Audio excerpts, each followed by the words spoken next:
हाँ जी, तो इसमें हम करेंगे क्वांटिटेटिव एनालिसिस इस लेक्चर में ऑफ ऑर्गेनिक कंपाउंड्स।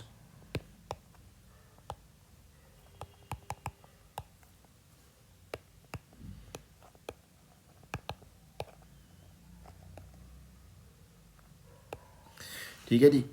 इससे पहले आपने क्वालिटेटिव एनालिसिस देखी। क्वालिटेटिव एनालिसिस में आपने पता कर लिया कि हमारे गिवन ऑर्गेनिक कंपाउंड में कौन कौन से एलिमेंट प्रेजेंट है। कार्बन है, हाइड्रोजन है, नाइट्रोजन है, सल्फर है, हेलोजन है, फॉस्फोरस है, क्या क्या एलिमेंट है। ठीक है, ऑक्सीजन है। ठीक है, ठीक है। आपने पता कर लिया एलिमेंट का, अब वो कितनी परसेंटेज में प्रेजेंट है, तभी आपको मॉलिक्यूलर फार्मूला वगैरह पता लगेगा ना उसका। ठीक है, तो अब हम क्या इसमें कितनी परसेंटेज में कौन सा एलिमेंट प्रेजेंट है, वो होता है क्वांटिटेटिव एनालिसिस। ठीक है, क्वांटिटी बतानी। ठीक है, अब देखो, सबसे पहले हम क्या करेंगे, estimation of carbon and hydrogen. इसमें आपने क्या करना है, ठीक है, एक ट्यूब लेनी है, वही जैसे लेबिग ने किया था एक्सपेरिमेंट। एक ट्यूब थी, जैसे आपने क्वालिटेटिव एनालिसिस में करा था। कॉपर ऑक्साइड लिया, ठीक है, उसके साथ ऑर्गेनिक कंपाउंड लिया, उसको हीट कर दिया। ठीक है, यहाँ से ट्यूब ली। ठीक है, जो यहाँ से ट्यूब आगे पास करी, किस में से, आपका यू शेप ट्यूब में से पास करती होगी आगे। ठीक है, डायग्राम देख लो, ऊपर से बंद है, ऊपर से बंद है, यहाँ से आगे कनेक्टेड है आगे एक और ट्यूब के साथ। ठीक है, ये ऐसा करके अपरेटस होगा। ठीक है, ओके। यहाँ पे आपका, चाहे आप कैल्शियम क्लोराइड ले लो एनहाइड्रस, या आप मैग्नीशियम परक्लोरेट। ठीक है जी, कोई एनहाइड्रस, ऐसी चीज़ लेनी जो कि मॉइस्चर अब्जॉर्ब कर सके। ठीक है, और यहाँ पे आपने मान लो पोटाशियम हाइड्रोक्साइड यूज़ कर लिया, या आपने एस्केराइट यूज़ कर लिया। ठीक है, वो भी सोडियम हाइड्रोक्साइड और कैल्शियम ऑक्साइड का मिक्सचर। ठीक है, ठीक है, इस ट्यूब में। अब क्या होगा, जब आप कॉपर ऑक्साइड के साथ ऑर्गेनिक कंपाउंड को हीट करोगे, आपको पता है कॉपर ऑक्साइड का जो कार्बन होगी उसको कार्बन डाइऑक्साइड में कन्वर्ट कर देगा, और या तो जो हाइड्रोजन होगी उसको किस में कन्वर्ट कर देगा, वाटर में।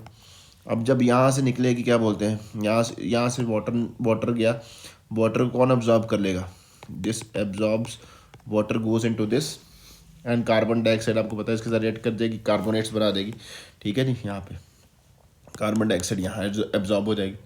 ठीक है, अब आपको क्वांटिटी पता करनी थी, क्या करोगे, पहले इस ट्यूब का वेट नोट कर लोगे, weight before doing the experiment and weight after, दोनों में ऐसे ही। इसका पहले वेट करो, वेट वे कर लो इसको भी पहले, इसको बाद में वे कर लो, तो आपको पता चले कितनी कार्बन डाइऑक्साइड आई है। यहाँ से जितना वेट चेंज होगा that will be equal to, यहाँ पे जितना वेट चेंज होगा that will be equal to weight of carbon dioxide, और यहाँ पे जितना वेट चेंज होगा that will be equal to weight of water. ठीक है जी, क्लियर है, दोनों का वेट का डिफरेंस देख लेना। ठीक है, अब लेट मास ऑफ, जो यहाँ पे यहाँ पे ऑर्गेनिक कंपाउंड लिया है, वो उसका मास कितना लिया है आपने, substance taken is equal to W grams, और आपका यहाँ पे जो वेट चेंज आया कार्बन डाइऑक्साइड में, मास ऑफ कार्बन डाइऑक्साइड कितनी बनी है, वो आ रहा है आपका जी X grams. Mass of water form कितना आ रहा है, अब आपका कितना आ रहा है Y ग्राम्स आ रहा है। मान लो आपको पता है 44 ग्राम्स कार्बन डाइऑक्साइड लोगे तो उसके अंदर कार्बन कितनी है, 12 ग्राम, तो आपकी 12 ग्राम 44 के अंदर है, सॉरी 44 के अंदर 12 ग्राम है, तो X ग्राम के अंदर कितनी होगी, 12/44 इंटू एक्स हो जाएगी। ठीक है, कार्बन, ये कार्बन कहाँ से आ गई होगी, ऑर्गेनिक कंपाउंड से, यानी कि आपको वेट ऑफ कार्बन पता लग जाएगा। ठीक है, सिमिलरली वाटर की बात करो, 18 ग्राम अगर वाटर हो तो उसमें हाइड्रोजन कितना होता है, 2 ग्राम।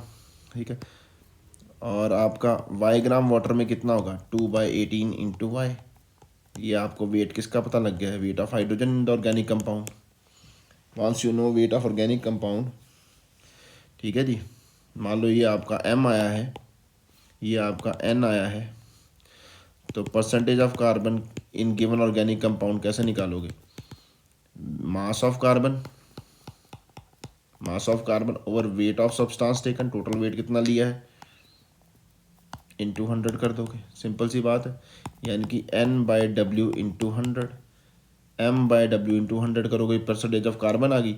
सिमिलरली n/w इंटू 100 करोगे तो आपके पास परसेंटेज ऑफ क्या आ जाएगी, परसेंटेज ऑफ हाइड्रोजन आ जाएगी। Is it okay? क्लियर है जी? तो क्या डिफ़िकल्ट है, इजी मैथमेटिकल कैलकुलेशंस है, स्टोकियोमेट्री की कैलकुलेशन है। अब देखो, इसके ऊपर क्वेश्चन करने से पहले हम एक चीज़ देख लेंगे, क्या तो कहते हैं, अब अगर आपके गिवन कंपाउंड में मान लो आपको पता है, जैसे आप ऑक्सीजन कार्बन हाइड्रोजन की अलावा आपके गिवन कंपाउंड में नाइट्रोजन हुआ, तो आपको पता नाइट्रोजन के भी ऑक्साइड बन जाते हैं, nitrogen oxide, nitrogen dioxide, nitric oxide बन जाते हैं। तो आपने क्या करना है, यहाँ पे आपने कॉपर ऑक्साइड का एक रोल लगा देना है। वो कॉपर ऑक्साइड का कॉपर गॉज लगा देनी है। क्या लगा देनी? कॉपर गॉज, कॉपर गॉज लगा देनी। कॉपर गॉज क्या करेगी, इनको जो नाइट्रोजन के ऑक्साइड्स को होगी उनको रिड्यूस कर देगी नाइट्रोजन के अंदर, और खुद का कॉपर ऑक्साइड में कन्वर्ट हो जाएगी। कॉपर गॉज का काम क्या होगा, जो नाइट्रोजन ऑक्साइड बन रहे हैं उनको नाइट्रोजन में कन्वर्ट करना, ताकि आपके वो, क्योंकि नहीं तो आपका जो नाइट्रोजन ऑक्साइड है वो क्या करेगी, वो भी जाके आपका क्या करेगा, QH के साथ रिएक्ट करेगा। तो आपको सिर्फ कार्बन डाइऑक्साइड चाहिए ना आपके QH के साथ रिएक्शन करने के लिए, तो आपका वेट जो है कार्बन डाइऑक्साइड का नहीं आएगा, उसमें नाइट्रोजन के ऑक्साइड भी होंगे। सिमिलरली अगर आपके हेलोजन के ऑक्साइड, हेलोजन ही हुआ आपके कंपाउंड में, हेलोजन हुआ, ठीक है, तो हेलोजन क्या करेगा, कॉपर के साथ रिएक्ट करे, कॉपर हेलाइड बना देगा, जो कि वॉलेटाइल होते हैं, ठीक है जी, क्यूप्रिक हेलाइड्स बना देगा, CuX2 वगैरह बना देगा। आप ये नहीं चाहते, ये वॉलेटाइल है, आगे जाके आपकी क्या करेंगे भाई साहब, इंटरफेयर करेंगे, क्योंकि ये भी आपके QH के सोल्यूशन के साथ रिएक्ट करेंगे, ठीक है। तो आप ये तो चाहते नहीं है बिल्कुल भी। तो आप अगर आप क्यूप्रिक हेलाइड को रिमूव करना है, तो यहाँ पे जो आपने कॉपर की गॉज लगाई, इसकी का सिल्वर गॉज लगा दोगे, और सिल्वर क्या करेगा, सिल्वर ये कॉपर, ये जो वॉलेटाइल है डिकम्पोज होंगे, कॉपर लग जो हो जाएगा, हेलोजन लग हो जाएगा। अब हेलोजन क्या सिल्वर के साथ करके वहीं पे प्रेसिपिटेट हो जाएंगे, आगे आपकी गैसेस में नहीं जाएंगे, ठीक है। ये रोल है सिल्वर का, यहाँ पे सिल्वर गॉज का, समझ लगी। यहाँ पे वो हेलोजन के साथ प्रेसिपिटेट करा देंगे, सिल्वर हेलाइड तो प्रेसिपिटेट कर जाएंगे, आपके आगे जाएंगे ही नहीं, ठीक है।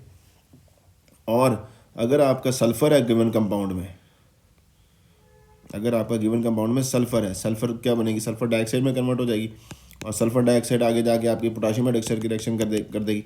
ये भी आप नहीं चाहते, तो आप क्या करोगे, लेड क्रोमेट यूज़ कर लोगे। लेड क्रोमेट क्या करती है, सल्फर डाइऑक्साइड को क्या करती है, लेड सल्फेट में कन्वर्ट कर देती है, ठीक है, डिकम्पोज होती है, क्रोमियम ट्राइऑक्साइड बन जाता है, ठीक है जी, ठीक है, ठीक है। तो सल्फर डाइऑक्साइड को सल्फेट में कन्वर्ट कर दे, वो प्रेसिपिटेट करे तो आगे नहीं जाता। ऐसे अगर हेलोजन हुआ तो हेलोजन के साथ भी ऐड करके लेड हेलाइड के प्रेसिपिटेट बना देगी, आगे नहीं जाएगी। लेड क्रोमेट दोनों काम कर सकता है, हेलोजन को बाहर निकाल देगा और आपका सल्फर को भी बाहर निकाल देगा, ठीक है। और आपका लेड क्रोमेट एक और काम कर सकता है, लेड क्रोमेट क्या करेगा, जैसे लेड क्रोमेट क्या काम करेगा आपका, लेड क्रोमेट क्या काम करेगा, अगर पहले तो वो भाई साहब आपकी सल्फर डाइऑक्साइड के साथ रिएक्शन करके उसको रिमूव करवा देगा in the form of lead sulphate, खुद वो डिकम्पोज करता है तो ऑक्सीजन निकलेगी, जो कि ऑक्सीडेशन कर दी है किस हिसाब से उसकी, सल्फर डाइऑक्साइड की उसने, ठीक है जी, लेड क्रोमेट ने। एक तो ये काम कर दिया उसने आपके लिए, और दूसरा अगर वो कोई हेलोजन हुआ तो उसको भी बाहर निकाल देगा, ठीक है जी, लेड के हेलाइड बना देगा, PbX2, ये Cr2O3 तो बनेगा ही बनेगा भाई साहब, और 5 ऑक्सीजन बाहर निकल जाएंगे, ठीक है जी, क्लियर।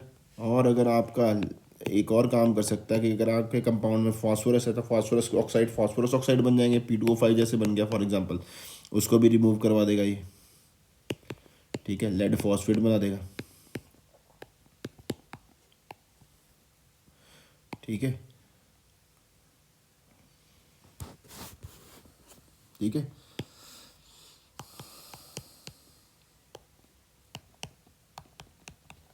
ओके।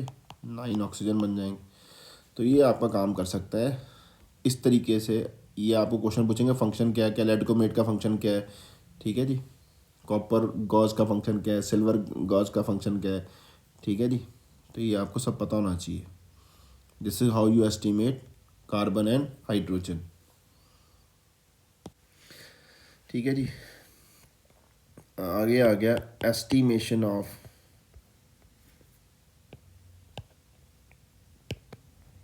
हेलोजेंस।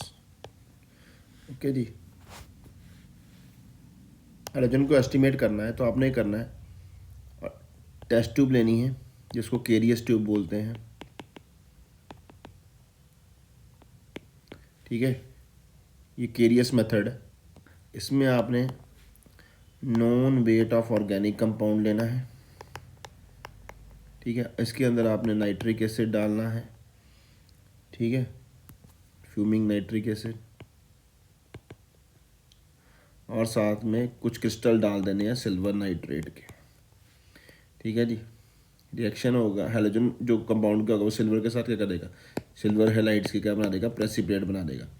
आप प्रेसिपिटेट को फिल्टर कर लो, वॉश कर लो, ड्राई कर लो, वेट कर लो, ठीक है। बाकी आप स्टोकियोमेट्रिक मेथड लगा के निकाल सकते हो, ठीक है ना, कि हेलोजन कितना था। ये हेलोजन जितना भी निकलेगा वो कहाँ से आएगा, ऑर्गेनिक कंपाउंड में से आया होगा, ठीक है जी। सपोज आपने मास ऑफ ऑर्गेनिक कंपाउंड कितना लिया है, W ग्राम्स लिया है, ठीक है जी। मास ऑफ सिल्वर हेलाइड कितना बन गया आपके पास, X ग्राम्स बन गया, ठीक है जी।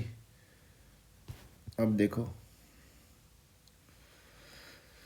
मान लो तो आप ये यहाँ पे मान लो सिल्वर क्लोराइड ही है, ठीक है जी, X ग्राम बन गया। अब आपको पता है इसका मॉलिक्यूलर वेट कितना है, 143.5 होगा इसका मॉलिक्यूलर वेट। 143.5 में 35.5 ग्राम्स क्या होती है, क्लोरीन होती है, ठीक है। यहाँ से दिख रहा है फॉर्मूले में से, ठीक है जी। और X ग्राम में कितनी होगी, 35.5 डिवाइड बाई 143.5 इंटू क्या बोलते हैं X। ये आपने क्लोरीन निकाल दी। ये क्लोरीन कहाँ से आई होगी, ये मान लो ये कहाँ से आई होगी, कंपाउंड में से, और तो कहीं से आई नहीं होगी। तो M परसेंटेज ऑफ क्लोरीन निकालना होता है, M/W इंटू 100 कर दो, बाकी क्या रह गया, बाकी तो कुछ भी नहीं, बाकी इजी, रेस्ट इज इजी, ठीक है जी, इजी था, ठीक है जी। सिमिलरली एस्टिमेशन ऑफ सल्फर, ये भी केरियस मेथड से एक मेथड और है, मैसेंजर मेथड। पहले हम केरियस मेथड कर देते हैं, वही कि नॉन वेट लिया ऑर्गेनिक कंपाउंड का, ठीक है। उसके अंदर आपने सोडियम परऑक्साइड डालना है, ठीक है, और साथ में फ्यूमिंग नाइट्रिक एसिड डाल दो, और फ्यूमिंग नाइट्रिक एसिड डाल दो, दोनों में से कुछ भी डाल दो, ऑक्सीडाइजिंग एजेंट डालना है, ठीक है जी।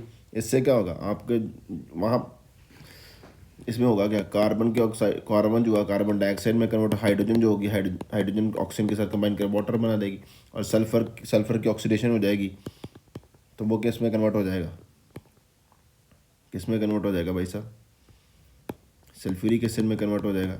अब ये सल्फ्यूरिक एसिड जो होगा उसको क्या करोगे आप, प्रेसिपिटेट करा लो। कैसे कैसे प्रेसिपिटेट कराओगे, आपने बेरियम क्लोराइड एक्सेस में डाल देना है, तो बेरियम सल्फेट के क्या बन जाएंगे, प्रेसिपिटेट बन जाएंगे। तो ये जो सल्फेट में सल्फ़र कितनी है वो आपको पता लग ही जाएगा, ठीक है। साथ में क्या बन गया, HCl, इसके वाइट प्रेसिपिटेट बनेंगे, बेरियम सल्फेट के वाइट प्रेसिपिटेट। ये प्रेसिपिटेट को वे करो, फिल्टर करो, निकाल लो बाकी सारी कैलकुलेशंस, ठीक है जी, ठीक है। केरियस मेथड, ठीक। वहाँ पे सिल्वर नाइट्रेट यूज़ करा था, यहाँ पे सिल्वर नाइट्रेट यूज़ नहीं करा, क्योंकि अब सिल्वर हाइलाइट के प्रेसिपिटेट नहीं बनाने, ठीक है जी। देखो जी, एस्टिमेशन ऑफ सल्फर जब करनी है, अगर मान लो कैलकुलेशन क्या करोगे, मास ऑफ सब्सटेंस कितना लिया, फॉर एग्जांपल W ग्राम्स लिया, ठीक है जी। अब आपको पता है मास जो आपका बेरियम सल्फेट के प्रेसिपिटेट बने हैं, फॉर एग्जांपल वो कितने बने, X ग्राम्स बन गए, ठीक है जी। अब बेरियम सल्फेट का मॉलिक्यूलर वेट आपको पता है, दैट इज़ 233 ग्राम्स, ठीक है जी। अब आपको पता है 233 ग्राम्स में सल्फ़र कितनी है, 32 ग्राम है। एक्स ग्राम में कितनी होगी, 32/233 इंटू एक्स, ये मान लो आपकी एम हो गई। फिर M by percentage of sulphur निकालनी है तो M/W इंटू 100 कर लो कि सल्फ़र का वेट कितना है, वेट ऑफ कंपाउंड कितना लिया into 100, this is percentage of sulphur. ठीक है जी,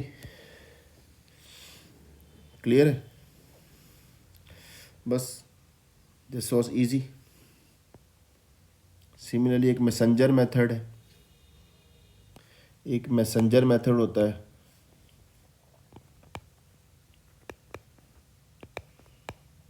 for estimation of sulphur, for sulphur quantitative analysis of sulphur. इसमें करना है आपने ऑर्गेनिक कंपाउंड को अल्कलाइन KMnO4 के साथ ट्रीट कराना है, हीट करना है ट्यूब में। ठीक है जी, और सल्फ़र किस में कन्वर्ट हो जाएगी, सल्फ्यूरिक एसिड, अल्कलाइन KMnO4 है तो K2SO4 में कन्वर्ट हो जाएगी। अब इसके अंदर क्या डालोगे, बेरियम क्लोराइड एक्सेस में डाल दो तो बेरियम सल्फेट के फिर से प्रेसिपिटेट कर लो। बाकी सारा प्रोसीजर क्या रहेगा जी, सेम रहेगा जो अभी कह रहा था केरियस मेथड में। ठीक है जी, तो नेक्स्ट जो एलिमेंट हमारा आ जाता है वो आ जाता है estimation of phosphorus.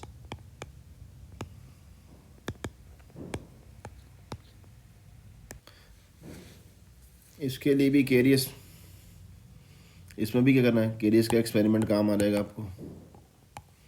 Organic compound को टेस्ट ट्यूब में लेके, ऑर्गेनिक कंपाउंड HNO3 और साथ में भाई साहब इसमें क्या डाल लेना आपने, सी हीट कर दो। ठीक है जी, जो आपका कार्बन होगा वो कार्बन डाइऑक्साइड, हाइड्रोजन जो हुआ वाटर, और फॉस्फोरस किस में कन्वर्ट हो जाएगा, फॉस्फोरिक एसिड में। फॉस्फोरस किस में कन्वर्ट हो जाता है, फॉस्फोरिक एसिड में, क्योंकि फॉस्फोरस का ऑक्साइड बनेगा P2O5, P2O4 अल्टीमेटली किस में कन्वर्ट हो जाएगा, H3PO4 में कन्वर्ट हो जाएगा।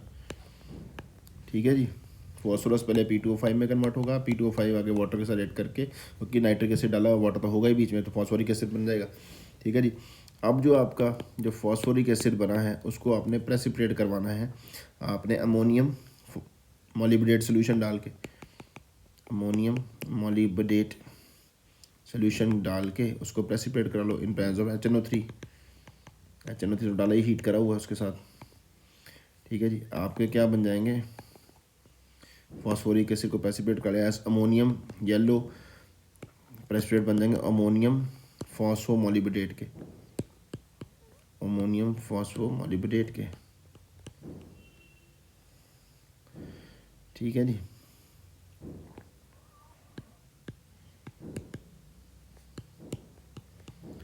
Phospho molybdate. ठीक है जी, येलो PPT। अब इनको निकालो और वे कर लो, वे करो, बाकी कैलकुलेशन वैसे ही चला लो। और साथ में क्या बनेगा आपका, अमोनियम नाइट्रेट बन जाएगा। ठीक है जी, और वाटर। ठीक है जी, एक तो तरीका होगा कि आपने अमोनियम फॉस्फोमोलिब्डेट की फॉर्म में फॉस्फोरिक एसिड को प्रेसिपिटेट करवा लिया। प्रेसिपिटेट फॉस्फोरिक एसिड कैसे, बिलो, एज बिलो। बाकी वही कैलकुलेशन, स्टोकियोमेट्रिक कैलकुलेशन चल जाएंगी। ये आपका करो। दूसरा मेथड क्या है, phosphoric acid is precipitated as magnesium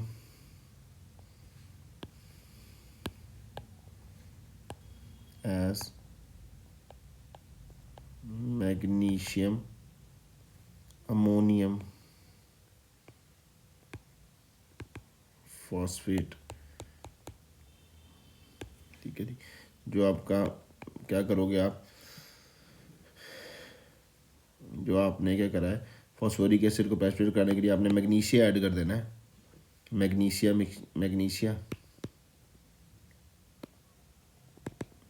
add कर देना है। ठीक है जी, उसमें क्या होता है, मैग्नीशियम क्लोराइड होता है, अमोनियम क्लोराइड हो गया। ठीक है जी, अब आपका H3PO4 जो ऊपर बना था, इंस्टेड ऑफ एडिंग अमोनियम फॉस्फोमोलिब्डेट आपने मैग्नीशिया सोल्यूशन डाल देना। तो यहाँ पे आपके पास क्या बन जाएगा, मैग्नीशियम अमोनियम फॉस्फेट बन जाएगा, इसके PPT बन जाएंगे और साथ में आपका HCl बन जाएगा। अब इसके पीपीटी को आप पे करो, बाकी सारी कैलकुलेशन जैसे हम करते हैं स्टोइकोमेट्री के हिसाब से, ठीक है जी। मैग्नीशियम अमोनियम फॉस्फेट बना, इसको आगे हीट करो और इसको कन्वर्ट कर सकते हो इनटू, हीट करने पे वाटर लूज होगा फॉस्फोरिक एसिड में से, पायरोफॉस्फेट बन जाएगा। मैग्नीशियम पायरोफॉस्फेट बना दो, अमोनिया बाहर निकल जाएगी, ठीक है जी। मैग्नीशियम, इसके भी पीपीटी बन जाएंगे। एक इसको इसमें कन्वर्ट करने से पहले इसको फिल्टर कर लो, वॉश करो और ड्राई करो। प्रेसिपिटेट्स को हमेशा ऐसे ट्रीट करना, फिल्टर, वॉश एंड ड्राई, ठीक है। फिर आगे किसी भी चीज़ के प्रेसिपिटेट को, यही लास्ट स्टेप होता है प्रेसिपिटेशन के बाद, वेइंग करने से पहले, क्योंकि अच्छी तरह ड्राई होना चाहिए, कि आपको वेट ऑफ प्रेसिपिटेट ही चाहिए ना, ठीक है। तो मैग्नीशियम पायरोफॉस्फेट बन जाएगा, या तो मैग्नीशियम अमोनियम मैग्नीशियम वो अमोनियम मॉलिब्डेट के मैग्नीशियम अमोनियम फॉस्फेट को प्रेसिपिटेट करके उसको हीट करके मैग्नीशियम पायरोफॉस्फेट बना दिए, यहाँ से उसकी कैलकुलेशन कर लो फास्फोरस की। या आपने ये करा था अमोनियम फॉस्फो मॉलिब्डेट के प्रेसिपिटेट में, वहाँ से फॉस्फेट की कैलकुलेशन कर सकते हो, ठीक है जी। दोनों ही चल जाएगा। देखो फॉर एग्जांपल आपका अमाउंट ऑफ ऑर्गेनिक कंपाउंड जो आपने लिया वो W है, अमाउंट ऑफ अमोनियम फॉस्फो मोलिबिडेट, उसके जो प्रेसिपिटेट बने हैं वो कितना है, x ग्राम्स आए हैं, ठीक है जी। इसका मॉलिक्यूलर वेट जो निकलता है, इसका मॉलिक्यूलर वेट निकलता है 1877। अब आप 1877 में देख सकते हो कितना है, एक बार ही फॉस्फोरस है तो 31 ग्राम है। x ग्राम में कितनी होगी, 31/187 इंटू एक्स, ये मान लो आपका m आ गया। फिर परसेंटेज ऑफ फॉस्फोरस निकालनी है, m/w इंटू 100 कर दो। इज इट ओके, क्लियर है? तो ऐसे कर लोगे तो हो जाएगा। Is it okay? सिमिलरली आप मैग्नीशियम पायरोफॉस्फेट्स के लिए अपने आप खुद करो यार, ये सारा डिराइव खुद कर लो, इसका वेट आपको पता है, मॉलिक्यूलर वेट निकाल लो, जितना भी निकलता है सब कैलकुलेशन दोबारा इसके साथ भी कर सकते हो, ठीक है जी। चलो जी,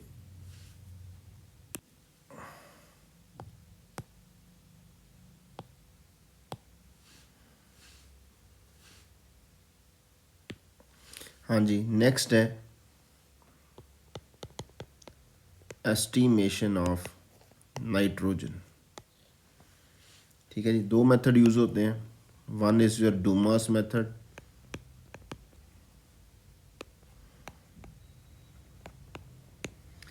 and other is your Kjeldahl's method.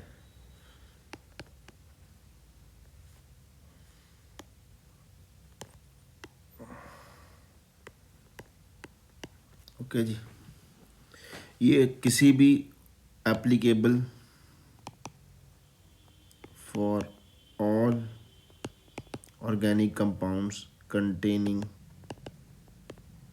Nitrogen, ठीक है जी। ये जो है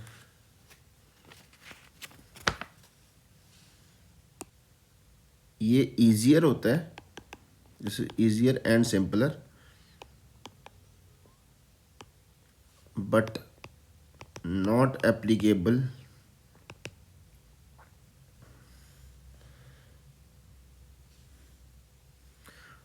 to compounds containing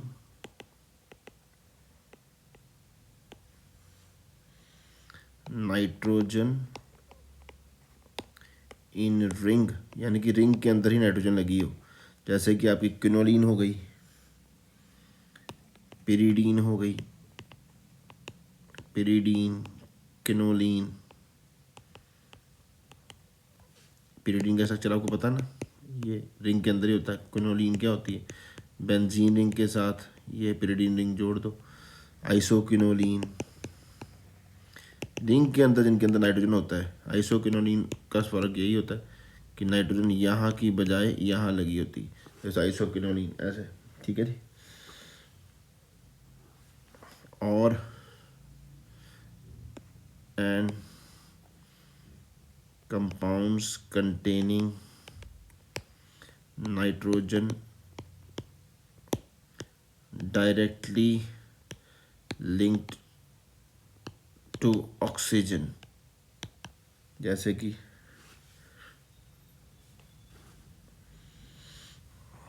nitrogen dioxide वगैरह अगर लगाओ, यहाँ से नाइट्रोजन ये एस्टिमेट नहीं कर पाओगे आप जेल्डाल्स मेथड के थ्रू, या नाइट्रोजन अगर एजो कंपाउंड्स के बीच में ये भी यहाँ पे डिटेक्ट नहीं होंगे।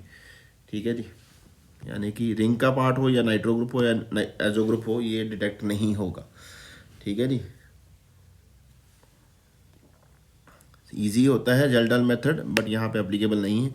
ये जनरली आपको ये यूज़ होता है तो ये नाइट्रोजन को बहुत सारी फॉर्म में डिटेक्ट कर लेता है।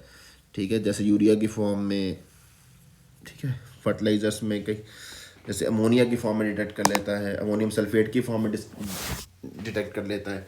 ठीक है, तो हम एक एक करके दोनों मेथड की डिटेल में देखेंगे। ठीक है जी, सबसे पहले करेंगे हम Dumas method. Dumas method for estimation of nitrogen. इसमें एक ट्यूब होगी, ठीक है जी, कॉपर की, ठीक है, एक ट्यूब होगी, उसके अंदर आपका कॉपर ऑक्साइड होगा, ऑर्गेनिक कंपाउंड, और कॉपर की गॉज लगी होगी बीच में। ठीक है जी, यहाँ से आपकी कार्बन डाइऑक्साइड आ रही हो। कार्बन डाइऑक्साइड कहाँ से आ रही है? Carbon dioxide from carbon dioxide generator. Carbon dioxide generator में क्या होगा? सोडियम बाइकार्बोनेट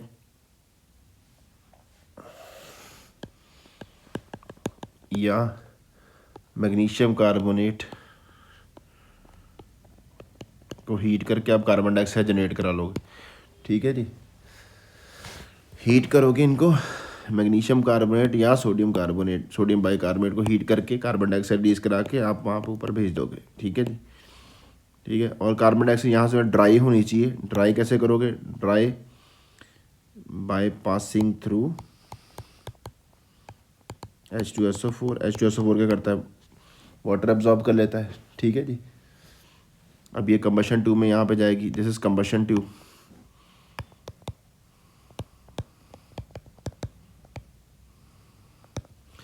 ठीक है जी, और जब ये ऑक्सीडेशन होगी तो आपका कार्बन जो होगा, कार्बन डाइऑक्साइड में हाइड्रोजन जो होगा वाटर में कन्वर्ट हो जाएगा, सल्फर आपका सल्फर डाइऑक्साइड में कन्वर्ट हो जाएगा। आगे ये जो सारी गैसेज जो होंगी, और ये कॉपर गॉस क्या करेगी? नाइट्रोजन के ऑक्साइड को किस में कन्वर्ट कर देगी? नाइट्रोजन, यानी कि नाइट्रोजन यहाँ बच जाएगी। इसमें से जो गैसेज आएंगी वहाँ पे प्योर नाइट्रोजन होगी और बाकी सब चीज़ें का ऑक्साइड होगा, और यहाँ पे आगे आप पास करोगे उसको KOH में से। ठीक है जी, यहाँ पे आप किस में से पास करो? KOH में। KOH में क्या होगा? बाकी सारी चीज़ें अब्जॉर्ब बनेंगी, ऊपर नाइट्रोजन कलेक्ट हो जाएगी, volume of nitrogen collected is noted, और वहाँ से आप परसेंटेज निकाल सकते हो।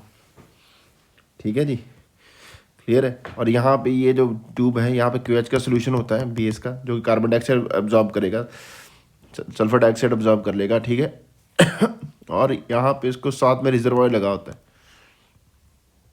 ठीक है जी, रिजर्वायर से आपने करना ये लेवल को मेंटेन करके रखना है। ठीक है, ये इसको नीचे दे के लेगी, आपने यहाँ से इसको नीचे अंदर डाल देना है। ठीक है, KOH को यहाँ पे मरकरी नीचे डाली होती है, नीचे क्या डाली होती है? मरकरी। ठीक है, ये कंबशन ट्यूब है। ये जो आपका यहाँ पे आपका रिड्यूस्ड कॉपर गॉज भी होगी और आपकी ऑक्सीडाइज्ड कॉपर गॉज भी होगी।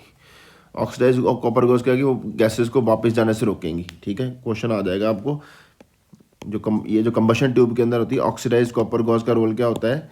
वो बैक डिफ्यूजन ऑफ गैसेस को रोकती है। Backward diffusion of gases is stopped. ठीक है जी, और आपका जो रिड्यूस्ड कॉपर गॉज है वो नाइट्रोजन के ऑक्साइड को नाइट्रोजन में कन्वर्ट करेगी। ठीक है, और आपका कॉपर ऑक्साइड जो होगा वो तो आप ऑक्सीडेशन में हेल्प करेगा। ठीक है, और ये आपका जो है वो है शिफ्स नाइट्रोमीटर, इसको बोलते हैं स्किफ्स नाइट्रोमीटर, ठीक है जी। जी, तो अगर आपका यहाँ पे क्या बोलते हैं, ये जो मरकरी का नीचे क्या रोल होता है, यहाँ पे क्यू एच का जो सोल्यूशन होता है 40% सोल्यूशन होता है, रिजर्वायर के थ्रू आप इसको लेवल मेंटेन करके, तो और ये जो मरकरी होता है, मरकरी ये करता है कि क्या प्रिवेंट करता है कि क्यू एच का ये जो ट्यूब ऊपर से इधर नहीं ओपन हो रही, थोड़ा सा डायग्राम गलत बन गया है, ये जो ट्यूब है एक्चुअली यहाँ पे ओपन हो रही, बेस के ऊपर ओपन हो रही है, क्योंकि यहाँ से क्या होगा, नहीं तो ये मरकरी का प्रिवेंट करेगा इस क्यू एच सोल्यूशन को इधर जाने से। This is role of mercury, ठीक है जी। ये सिर्फ नाइट्रोमीटर है, ये ट्यूब सी, यहाँ पे आगे ओपनिंग ओपन होती। कॉपर ऑक्साइड का रोल क्या है जी, बैक फ्लो, जो एक तो ऑक्सीडाइज रोल, दो तरह का कॉपर रोल होगा, एक ऑक्सीडाइज एक रिड्यूस का रोल होगा नाइट्रिक ऑक्साइड को रिड्यूस करने के लिए नाइट्रोजन में। ऑक्सीडाइज का रोल होगा बैक फ्लो ऑफ गैसेस को रोकने के लिए, ठीक है जी।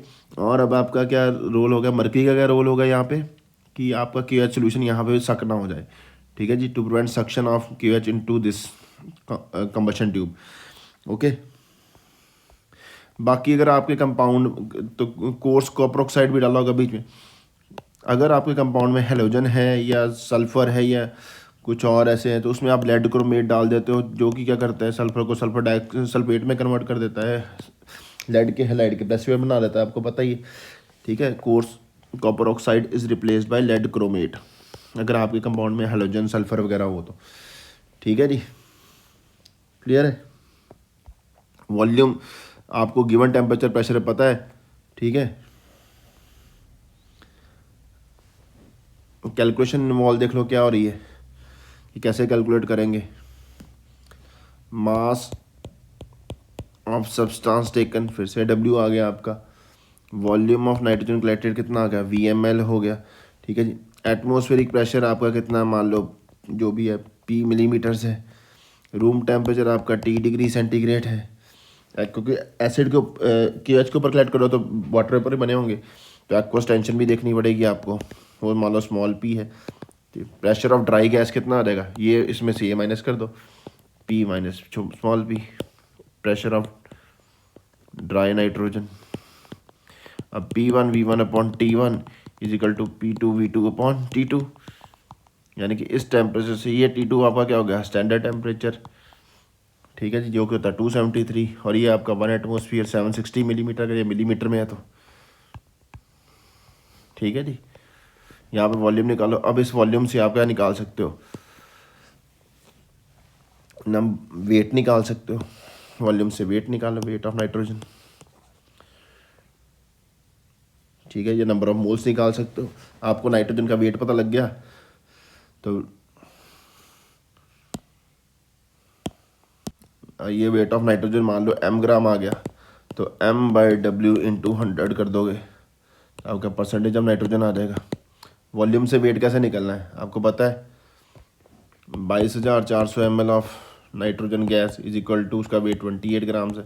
जो मान लो आपकी ये जो VM, ये जो V2, यहाँ पे V2 ml जो आई है, तो V2 ml का वेट कितना हो जाएगा, 28/22400 इंटू V2, और ये वैल्यू जो आएगी आपकी m आएगी, ये m/w आप कर लेना, तो आंसर आपका आ जाएगा परसेंटेज ऑफ नाइट्रोजन, ठीक है। ये स्टोकियोमेट्री ही यूज़ करिए, ठीक है जी। तो ये होगा आपका Dumas method for nitrogen estimation, nitrogen collect करिए माइनस करके, बाकी सारा स्टोकियोमेट्री वाला मेथड है यार, कुछ और तो है नहीं इसमें। आगे आ गया जी जेल्डाल्स method,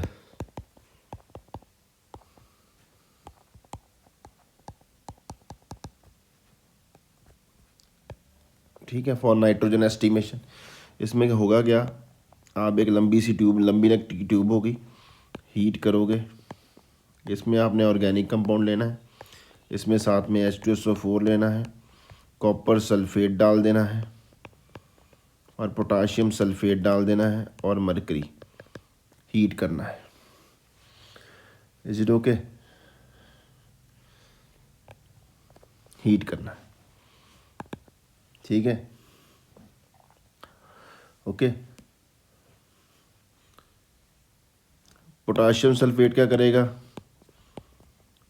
increases boiling point of H2SO4 to ensure complete reaction.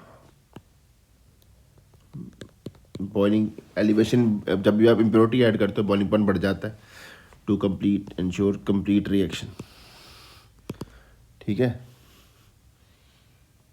और कॉपर सल्फेट और मरकरी क्या करता है, कैटलाइज करते हैं रिएक्शन को, जो कि आपके गिवन कंपाउंड की H2SO4 के साथ होगी, ठीक है जी। होगा क्या, आपका नाइट्रोजन जो होगा कंपाउंड में सल्फ्यूरिक एसिड के साथ रिएक्ट करके, नाइट्रोजन कहाँ से, from organic compound ammonium sulphate में कन्वर्ट हो जाएगा। ओके जी, ठीक है। अब जो ये जो जेलडास का सोल्यूशन के अंदर ये चीज़ हो जाएगी, Kjeldahl solution will contain this thing. Okay, clear है।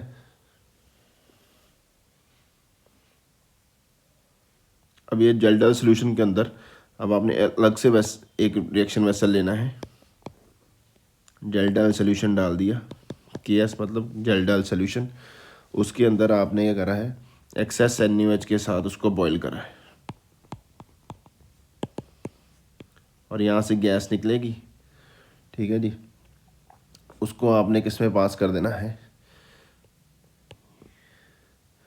क्या बोलते हैं,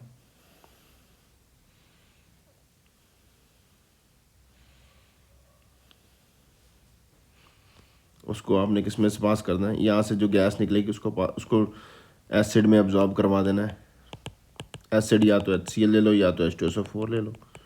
ये जो गैस यहाँ से निकलेगी वो अमोनिया गैस निकलेगी, क्योंकि अमोनियम सल्फेट ये जो बना है यहाँ पे, अमोनियम सल्फेट जब आपका रिएक्शन करेगा NaOH के साथ, ठीक है जी, तो आपका क्या बनेगा, सोडियम सल्फेट बन जाएगा, और आपकी अमोनिया गैस बाहर निकलेगी, ठीक है। और वाटर, और ये जो अमोनिया गैस यहाँ से बाहर निकल रही है, ये जो अमोनिया गैस यहाँ से बाहर निकली है, यहाँ पे एसिड के साथ रिएक्ट करके फिर से अगर आपने अमोनिया जो गैस फिर से सल्फ्यूरिक एसिड का रिएक्शन कर जाएगी, अमोनियम सल्फेट फिर से बन जाएगा, ठीक है। अब ये जो H2SO4 बचा है यहाँ पे, जितनी अमोनिया आ गई, बहुत ज़्यादा एसिड के साथ रिएक्ट करवा दोगे, जितनी अमोनिया होगी वो तो रिएक्ट कर जाएगा अमोनियम सल्फेट, जितनी अमोनिया होगी उतना ही सल्फ्यूरिक एसिड रिएक्ट कर जाएगा, बाकी एसिड बच जाएगा। And normality of acid after reaction with ammonia is found by titrating with NaOH। मतलब क्या था कि जब ये सारी अमोनिया अब्जॉर्ब करेगा इसकी नॉर्मेलिटी चेंज हो जाएगी, क्योंकि जितना होगा एसिड बेस रिएक्शन हो जाएगा, बाकी जो एक्सेस एसिड बच जाएगा। अब कितना बचा है उसको कैसे पता करें, उसकी नॉर्मेलिटी पता करनी वो कैसे पता करेंगे, NaOH के सोल्यूशन के टाइट्रेट करो। अब स्टार्टिंग में आपने कितनी नॉर्मेलिटी ली थी, N1 ली थी, बाद में N2 रहेगी, या बाद में तो कम हो जाएगी, N1 माइनस N2 क्या होगा, कितना आपका सिर्फ एसिड यूज़ हो गया है अमोनिया को के साथ रिएक्शन में, जितना एसिड यूज़ होगा उतने ही अमोनिया बनी होगी। इक्विवेलेंट्स में रिएक्शन होती है, आपको पता ही है।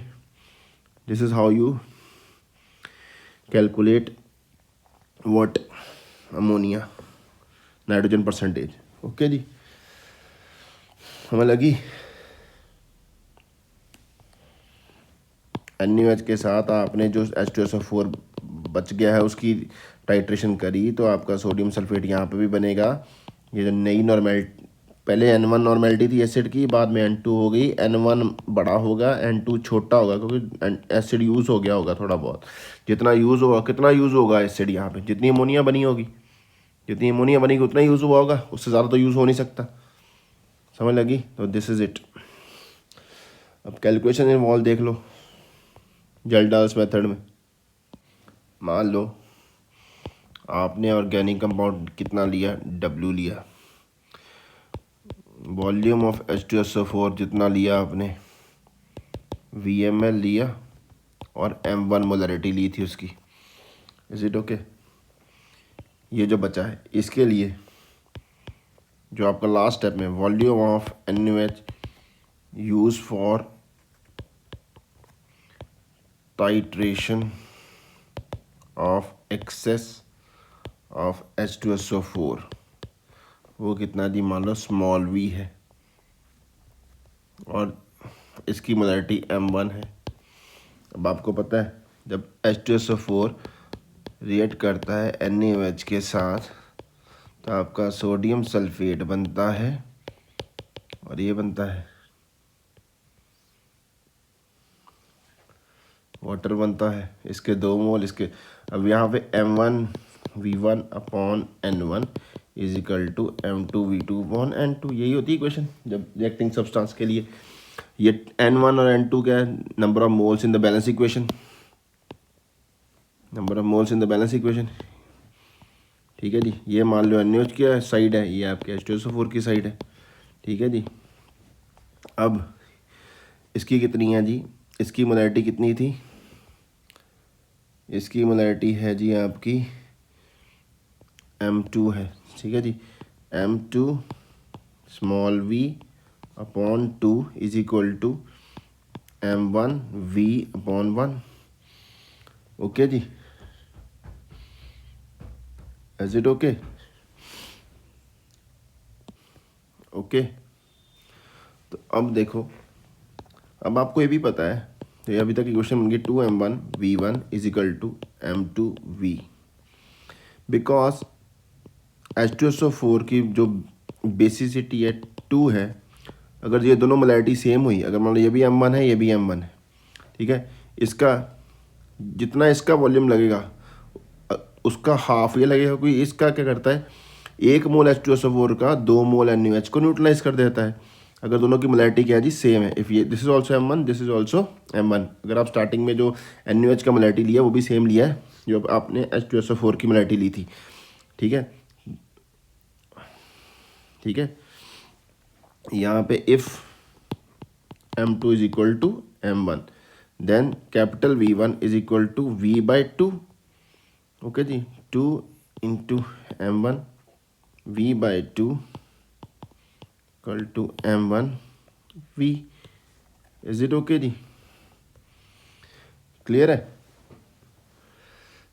ओके जी, तो नाउ देखो, volume of H2SO4 left unused, वो कितना आ जाएगा, V/2 ही यूज़ हुआ था, V/2 ही बच गया, स्मॉल V/2 बच गया। ठीक है, ठीक है, क्लियर है जी? ऑफ M1 मोलैरिटी, ये आपकी H2SO4 थी कि मोलैरिटी अगर M1 थी तो, ठीक है जी, तो volume of H2SO4 used by NH3, ठीक है जी, वो क्या हो जाएगा, स्टार्टिंग में अपने VML लिया था ना, कैपिटल V स्टार्टिंग में वॉल्यूम लिया था, इसमें से ये माइनस कर दिया V/2। Is it okay? ये आपका यूज़ हो गया, इतना अनयूज रह गया, इतना स्टार्टिंग में लिया था, इन दोनों का difference used of M1 H2SO4, इतना मोलैरिटी का इतना वॉल्यूम यूज़ हो गया बाय NH3।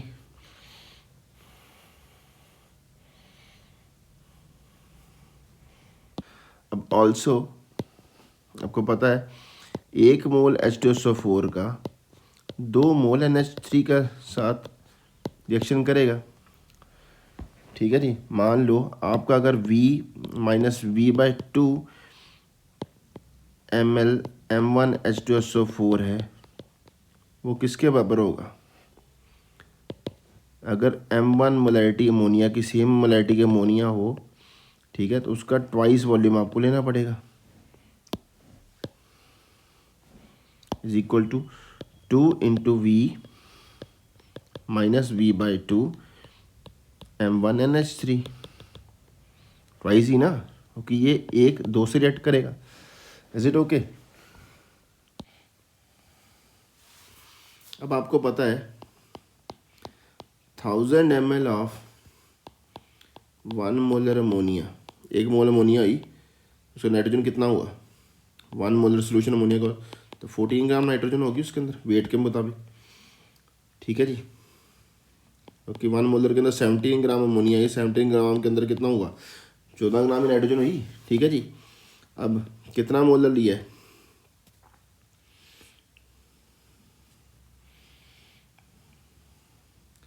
M1 मोलर लिया है,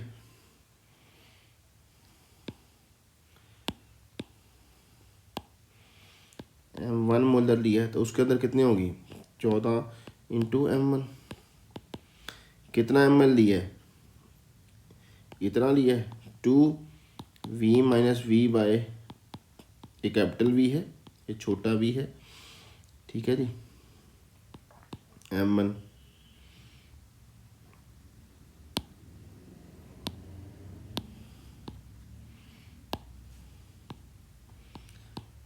अमोनिया कंटेन्स नाइट्रोजन, कितना 14 into 2V minus capital V minus V by 2 into M1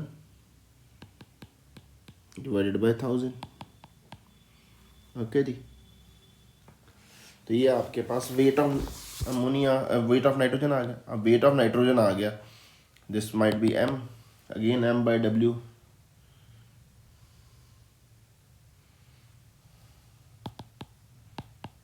into 100 कर दो तो आपके पास आ जाएगा परसेंटेज ऑफ नाइट्रोजन। ठीक है जी, तो अब आप क्या लिख सकते हो, अगर हम इसको लिखना चाहें तो कैसे लिख सकते हैं। अगर परसेंटेज निकालनी है तो परसेंटेज निकालनी है तो अगर इसको मैं m के बराबर लिख, इस पूरी चीज़ को m को लिख देता हूँ, m by W into 100, this is percentage of nitrogen. This M1 is molarity of H2SO4 जो स्टार्टिंग में लिया गया था। Is it okay?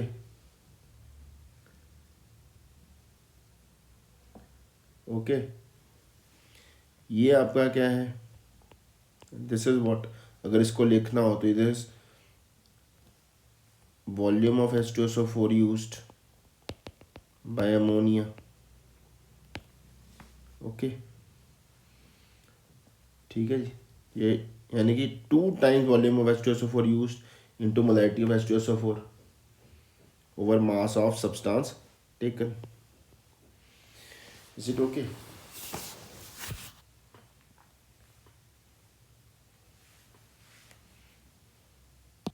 और अगर मैं इसको सिंपल लैंग्वेज में और लिखना चाहूँ तो क्या लिख सकता हूँ, अगर ये W भी यहाँ पे डाल दें इस इक्वेशन में, M की वैल्यू फिल कर दें, तो क्या होगा 14 into 2 into capital V minus V by 2 into M1 upon 1000 into W into 100, ये कट गया। ठीक है जी, अब दिस इज, इसका मतलब क्या हो गया 1.4 into 2 into this is equal to volume of H2SO4 used into M1 is molarity of H2SO4 upon weight of substance। okay, तो molarity of H2SO4 and 2 is nothing but basicity, 1.4 into basicity into volume of H2SO4 used into molarity of H2SO4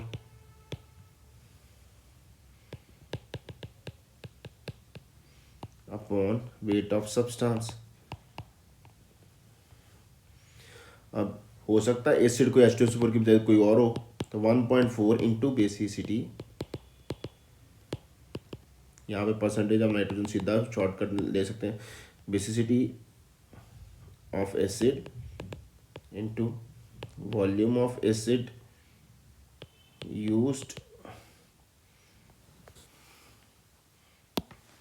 shortcut सीधे लिख देते हैं, percentage of nitrogen क्या आ जाएगा 1.4 divided by weight of substance into basicity of acid into molarity of acid into volume of acid used। सीधा करो calculation तो काम ख़त्म हो जाएगा। This is the small in short formula हो डेल्टा एस फार्मूला का सीधा ही निकालोगे, परसेंटेज नाइट्रोजन आ जाएगी आपके पास। ठीक है जी, this is how you estimate nitrogen. Okay जी, ओके जी, तो यह परसेंटेज ऑफ नाइट्रोजन। ठीक है जी भाई साहब, जेल्डास मेथड में पहले बोल चुका हूँ, अगर आपको यही परसेंटेज ऑफ अमोनिया पूछा होता ना तो यहाँ पे आपने 1.4 की जगह 1.7 उसका वेट लिखते, बाकी फॉर्मूला क्या रहेगा सेम। ठीक है जी, मॉलिकुलर वेट उनका आप नाइट्रोजन को किस फॉर्म में आइडेंटिफाई कर सकते हो, अमोनिया की फॉर्म में आइडेंटिफाई कर सकते हो। अगर आपको परसेंटेज ऑफ अमोनियम क्लोराइड की पूछ लें तो यहाँ पे आप उसका मॉलिकुलर वेट यूज़ करना 5.35, 53.5 हो जाएगा ना उसका मॉलिकुलर वेट। इसकी जगह 1.4 की जगह ये भर देना। अगर अमोनिया की परसेंटेज पूछी है, अगर अमोनियम क्लोराइड पूछी है तो 5.35 भर देना। फॉर्मूला यही लगेगा, बाकी सारा फॉर्मूला सेम रहेगा। परसेंटेज ऑफ अमोनियम सल्फेट पूछा है तो यहाँ पे आप क्या लिख देना 6.6 लिख देना। ठीक है जी, 1.4 की जगह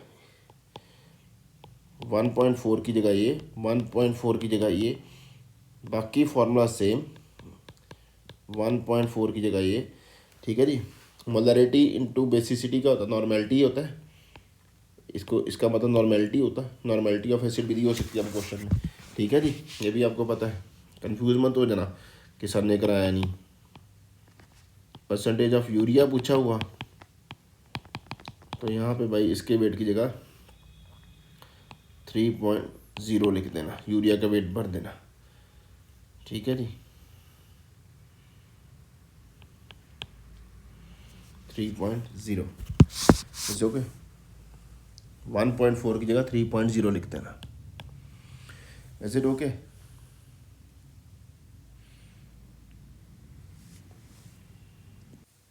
अब लास्ट एलिमेंट जो आपको आइडेंटिफाई करना होता है वो होता है एस्टिमेशन ऑफ ऑक्सीजन। ऑक्सीजन वैसे आप आइडेंटिफाई करते नहीं हो, आपको एक बार सारे एलिमेंट परसेंटेज ऑफ ऑक्सीजन कैसे निकालते हो। अगर आपका टोटल 100 बन गया तो वो क्या था भाई साहब, तो इसमें ऑक्सीजन नहीं है। इफ़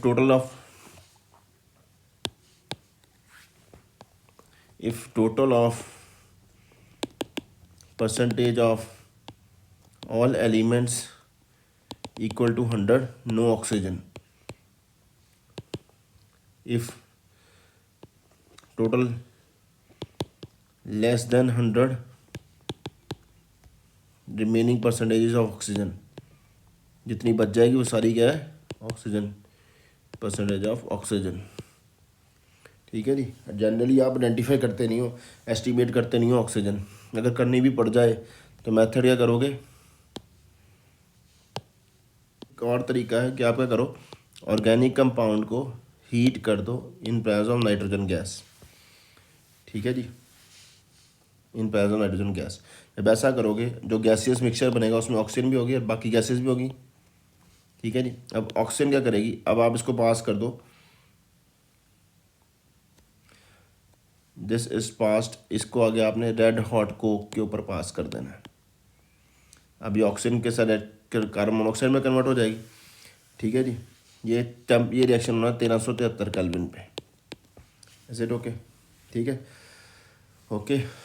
तो होगा क्या, ये रेड हॉट को 2 कार्बन यहाँ से आ जाएंगे, ये 2 ऑक्सीजन जुड़ के कार्बन मोनोऑक्साइड बन जाएगी। आगे इसको आपने फर्दर पास कर देना I2O5 के ऊपर, आयोडीन पेंटॉक्साइड के ऊपर। ठीक है, ये सारा जो मिक्सचर है,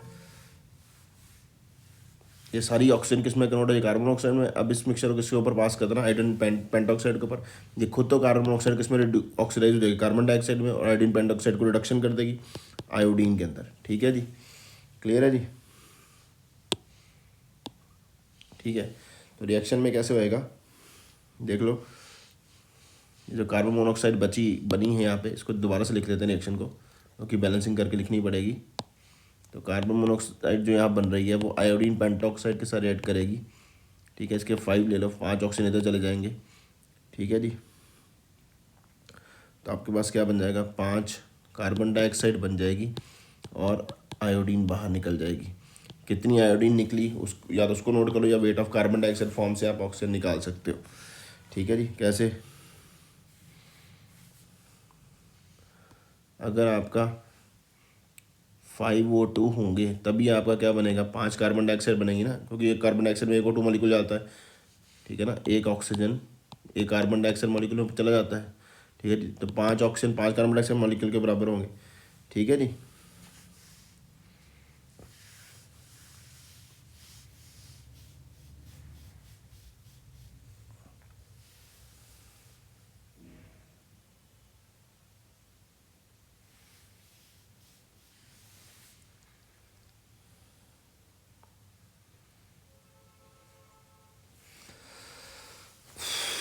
ओके।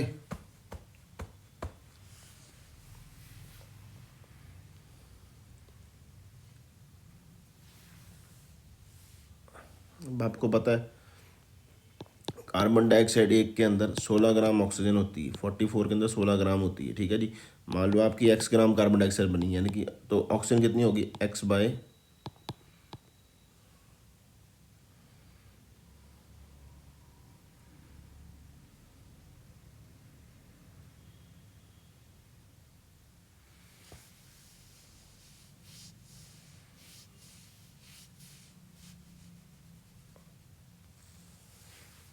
32 ग्राम ऑक्सीजन होती है भाई।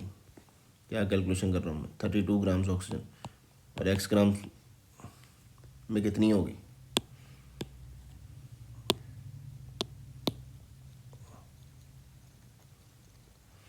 तो बैलेंस इक्वेशन ही पता है, कार्बन डाइऑक्साइड ऑक्सीजन। ठीक है जी। तो आपका 44 अगर हो तो उसमें 2 ऑक्सीजन है, तो मतलब 32 ग्राम्स हुई। और 32 एक्स ग्राम में, अगर x ग्राम कार्बन डाइऑक्साइड तो कितने, 32/44 इंटू एक्स, ये आपको वेट ऑफ ऑक्सीजन मिल जाएगा।